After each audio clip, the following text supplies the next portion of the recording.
ଏବେ ଶ୍ରମିକ ଭାଇ ଭଉଣୀ ମାନଙ୍କ ପାଇଁ बहुत बड़ गोटे अपडेट आसी बहुत बड़ अपडेट आम राज्य सरकार आनी श्रमिक भाई भौणी मानक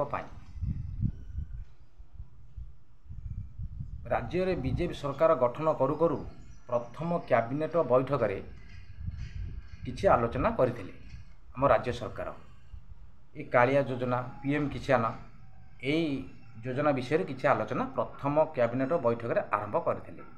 एबे द्वितीय बैठक रे सरकार आमर श्रीजुक्त मोहन चरण माझी बड़ घोषणा करछंती श्रमिक भाई भौणी मानक पई दिन मजूरी वृद्धि करछंती।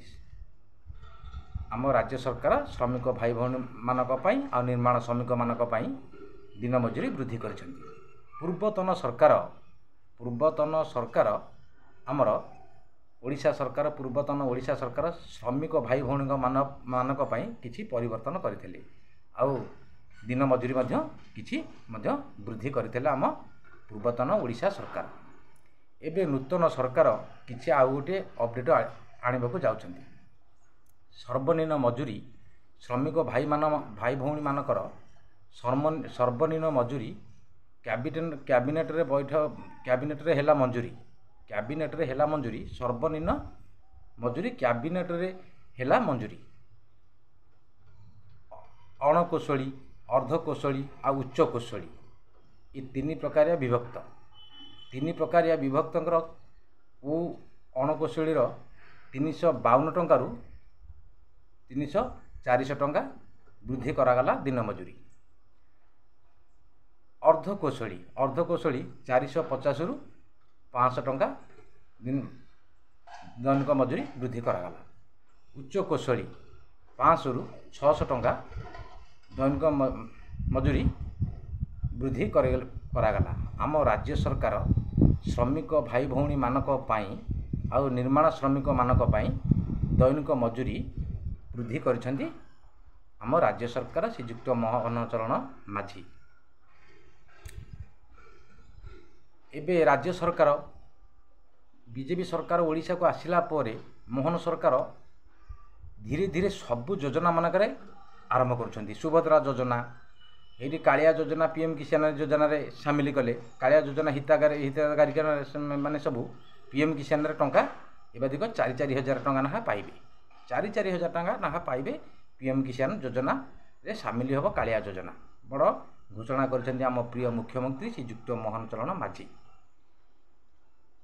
पीएम किसान रे शामिल कले करिवे बोली बड़ घोषणा करछंती आम प्रिय मुख्यमंत्री श्रीजुक्त मोहन चरण माझी। सबु योजना सुभद्रा योजना कालिया योजना पीएम किसान योजना सबु योजना धीरे धीरे आम ओडिशा सरकार चालू करिवे बोली बड़ घोषणा करछंती। एबे श्रमिक भाई भौणी मानक पई दैनिक मजूरी वृद्धि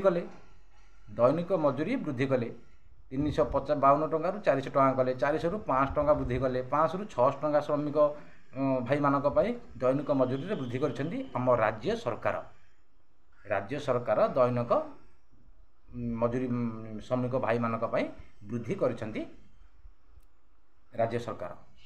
एबे मोहन सरकार को बीजेपी सरकार आसु सबु जिनिस धीरे धीरे माने सबु योजना आस्ते आस्ते बैठक बसिला पर पुणी आउरी 3टा बैठक बसिबो से 3टा कैबिनेट बैठक बसिले कौन अपडेट आसीबो आपण मानक ए वीडियो माध्यम रे मु सुनाई देबी आपण माने ए वीडियो माध्यम रे देखि परिबे। एबे प्रथम बैठक रे कालिया योजना पीएम किसान योजना रे किछि आलोचना करथिले। एबे द्वितीय बैठक रे श्रमिक मानक पई दिन मजूरी दैनिक मजूरी वृद्धि कले आम राज्य सरकार श्रीजुक्त मोहन चरण माझी। जेतेबेले आउ 3टी कैबिनेट बैठक बसिकी किछि फाइनल अपडेट आसीबो सरकार तरफ आपनकु मु ए वीडियो माध्यम रे सब सुनाई देबी जदि किछि बैठक बसिला परे किछि अपडेट आसिला परे सरकार तरफ। एबे श्रमिक भाई मानक पई बहुत बड़ खुशी खबर राज्य सरकार दैनिक मजूरी वृद्धि कले राज्य सरकार श्रमिक मानक पई बड़ दैनिक मजूरी बहुत बड़ घोषणा कले आ 352 टंका रु 400 टंका पाइबे 400 ରୁ 500 ଟଙ୍କା ପାଇବେ, 500 ରୁ 600 ଟଙ୍କା ନାହା ଦୈନିକ ମଜୁରୀ ବାଲା ପାଇବେ। ଆଉ ଯଦି ଭିଡ଼ିଓଟି ଭଲ ଲାଗିଥାଏ ଲାଇକ୍ କରିବେ, ସବସ୍କ୍ରାଇବ୍ କରିବେ, ଆଉ ବେଲ୍ ଆଇକନ୍କୁ ଦବାଇ ଅଲ୍ ନୋଟିଫିକେସନ୍ ଉପରେ କ୍ଲିକ୍ କରିବେ। ରହିଲି, ନମସ୍କାର, ଜୟ ଜଗନ୍ନାଥ।